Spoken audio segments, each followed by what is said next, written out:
हमारा देश कृषि प्रधान देश है, लेकिन बहुत ही दुख की बात है कि यहाँ पर किसानों को अपने अधिकार के लिए एक कड़ा रास्ता अपनाना पड़ा और भूख हड़ताल जैसी जो एक रास्ता है वो उन्होंने अपनाया, और उस पर भी जो शासन प्रशासन है बिल्कुल भी सुध नहीं ले पा रहा है। यहाँ पर मैं आपको बता दूं कि 20 तारीख से ये भूख हड़ताल चल रही है और आज इसका चौथा दिन है और 4 दिन बहुत होते हैं, और जो युवा है वो बैठे हुए हैं। आइए हम उनसे और बातचीत करते हैं।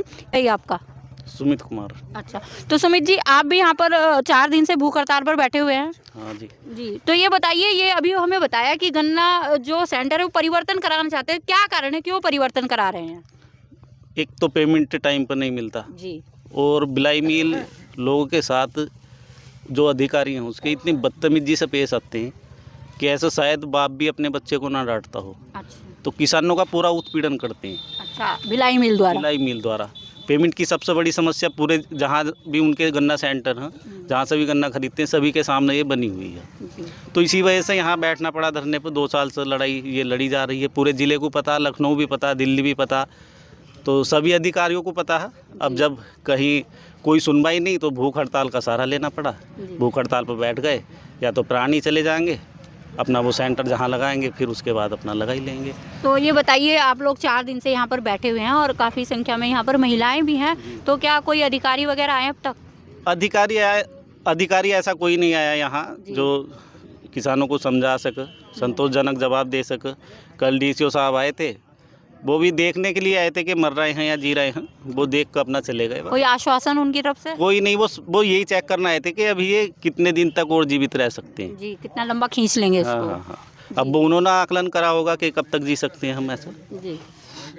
तो ये बताया गया कि कुछ जो लोग हैं तो उनकी तबीयत भी यहाँ पर ख़राब हो गई, तो उनसे भी हम बातचीत करेंगे। और जहाँ तक मेरा ख्याल है तो यहाँ पर जो एक डॉक्टर्स की टीम यहाँ पर हर समय लगी हुई होनी चाहिए, क्योंकि जब व्यक्ति भूख हड़ताल पर होता है तो उसमें काफ़ी सारे जो बीमारियाँ होने का खतरा होता है, हो सकता है। उनके जो बीपी है वो लो हो सकता है, डिहाइड्रेशन हो सकता है। तो लेकिन यहाँ पर जब हम आए हैं तो हमें यहाँ पर कोई भी डॉक्टरी टीम क्या कुछ भी यहाँ पर नज़र नहीं आ रहा है, और ऐसा नहीं लग रहा है कि शासन को बिल्कुल भी सुध है इस स्थान की कि यहाँ पर जो 8 व्यक्ति हैं वो भूखे प्यासे यहाँ पर किसी अपनी मांग को मनवाने के लिए बैठे हुए हैं। क्या नाम है भैया आपका? रोहित कुमार। अच्छा, तो रोहित जी, आप कहाँ के निवासी हैं? ग्राम बांटपुरा। अच्छा, बांटपुरा के हैं।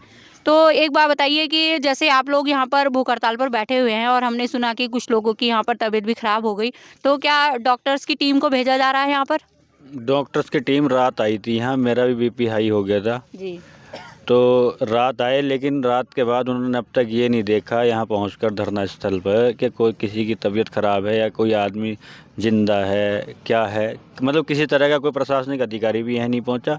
इतना उत्पीड़न जितना इस सरकार के अंदर किसान का हुआ मैंने किसी सरकार में नहीं देखा। उत्पीड़न तो सब सरकारों में होता है, लेकिन इतना उत्पीड़न मैंने किसी सरकार में नहीं देखा कि एक केंद्र की मांग को पूरा ना करना ये कोई बड़ी बात नहीं है, इनके हाथ की बात है। लेकिन सरकार इसमें एक्टिव होकर अगर काम करे तो बहुत आसान काम है सरकार के लिए, बहुत छोटा काम है। आपके चैनल के माध्यम से यही मांग है कि कल हमारी जो पंचायत है उसमें सभी किसान संगठन और बिजनौर ज़िले के सभी किसान अधिक से अधिक संख्या में यहाँ पहुँचे और हमें सहयोग करें। आगे की रणनीति वही लोग तय करेंगे, उन्हीं के हाथ में सब कुछ है, हमारी जो जान है वो उन्हीं के हाथ में है। जी, तो देखिए यहाँ पर जो युवा हैं वो जान देने के लिए उतारू दिख रहे हैं, और इनका यही कहना है कि या तो अब जान ही जाएगी या फिर ये जो क्रय केंद्र है ये परिवर्तन होगा। तो मैं आपको बता दूं, मैंने आपको पहले भी बता दिया है कि यहाँ पर 8 लोग जो हैं वो भूख हड़ताल पे हैं, और जो आप यहाँ पर देख रहे हैं कि काफ़ी सारे व्यक्ति यहाँ पर बैठे हुए हैं, ये सभी इनके समर्थन में यहाँ पर बैठे हुए हैं, इनका उत्साह भी वर्धन करें, और कहीं ना कहीं मन से दुखी भी हैं कि हमारे बच्चे जो हैं वो इतना कड़ा रास्ता इस अपने कार्य को मनवाने के लिए उन्हें इख्तियार करना पड़ रहा है। क्या नाम है भैया आपका? अंकुल कुमार। कहाँ के निवासी हैं? बांटपुरा। अच्छा, बांटपुरा के ही निवासी हैं।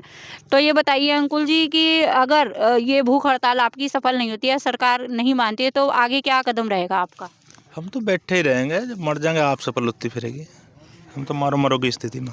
अच्छा, एक बात और, अभी हमें पहले बताया गया था कि जो 2 गांव है उनके जो सेंटर है वो परिवर्तन कर दिए गए। हो गए थे। अच्छा, कौन सी मिल को दे दिए गए? वो बिजनौर को दे दिया। बिजनौर को दे दिए। तो आपको क्या लग रहा है इसका परिवर्तन क्यों नहीं हो रहा? पता नहीं, पता होता तो करवा लेते। सरकार, हमारे जो नेता हैं जिले स्तर के, वो ही नहीं चाह रहे, हमें तो ऐसा लग रहा। जी चाहते अच्छा हमारे कल सांसद जी चाहते जी जी तो हो जाता। अध्यक्ष जी को तो हम क्या कहें, जब उनके पास सारी बात जान ही ना देते हमारी है। जी राष्ट्रीय अध्यक्ष जी से हमारी बात हो जाती, बात करने की कोशिश करी, नहीं हो पाई। जी तो भाई अब क्या, आपने सांसद जी तक अपनी बात पहुंचाई? सांसद जी से तो 50 बार बात कर लिए होंगे, 10-20 बार मिल भी लिए होंगे। जी उन्होंने लखनऊ बुलाया, लखनऊ चले गए, परेशान होकर आ गए। उन्होंने मिट्टी गोली दे दी हमें कि हो रहा काम, हम घर आ गए, कुछ हो थोड़ी रहा था।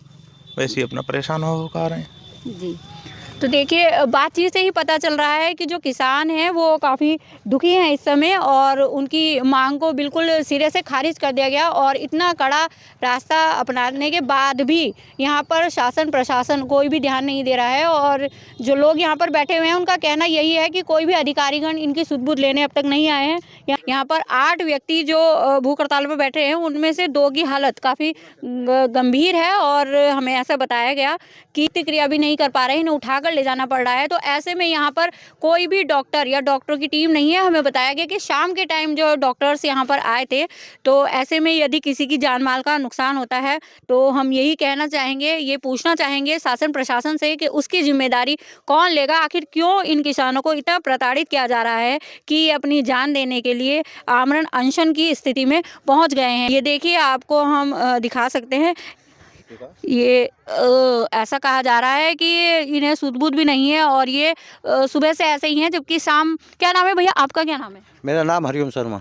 अच्छा, तो हरिओम जी ये बताइए कि ये जो विकास जी हैं इनकी हालत कितने समय से ऐसी है? ये कल सुबह से कल सुबह से हैं। जी। तो हमें बताया गया कि शाम तो डॉक्टर्स की टीम यहाँ पर आई थी, तो क्या उन्होंने इन्हें देखने के बाद कुछ दवाई वगैरह दी थी? उन्होंने बोला कि दवाई देते हैं, इंजेक्शन लगाते हैं, जी और बाद में बोले कि वैसे तबीयत ठीक है, फिर बाद में मना कर दिया। जी जी जी हाँ वैसे जी। तो ऐसी हालत देखने के बाद वो रुके नहीं यहाँ पर? ना रुके 10-5 मिनट बाहर को, और बस चले गए गाड़ी में बैठ कर। यानी कि केवल खाना पूर्ति की गई? हाँ, खाने पूर्ति की गई।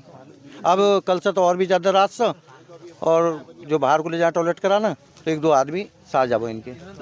हाँ तो देखिए, आप सबसे मेरा यही अनुरोध है, जो हमारे साथ जितने भी जो मीडिया बंधु हैं उनसे भी मेरा यही अनुरोध है, और जो किसान संगठन है उनसे भी मैं ये अनुरोध करना चाहूँगी कि जो हमारे किसान हैं वो हमारे देश की नींव है, और अगर इस नींव ही कमज़ोर पड़ जाएगी तो हमारा देश कहाँ जाएगा। तो ऐसे में सारे जो मीडिया बंधु हैं और जितने भी किसान नेता हैं, मैं तहे दिल से उन सबसे यही गुजारिश करना चाहूँगी कि इन लोगों की आवाज़ को शासन प्रशासन तक पहुँचाएँ। इन लोगों की जो भी मांग है उसे वो माने, कम से कम इनसे आकर बात तो करें, और ऐसा ना हो कि बाद में हम सबको पछताना पड़े।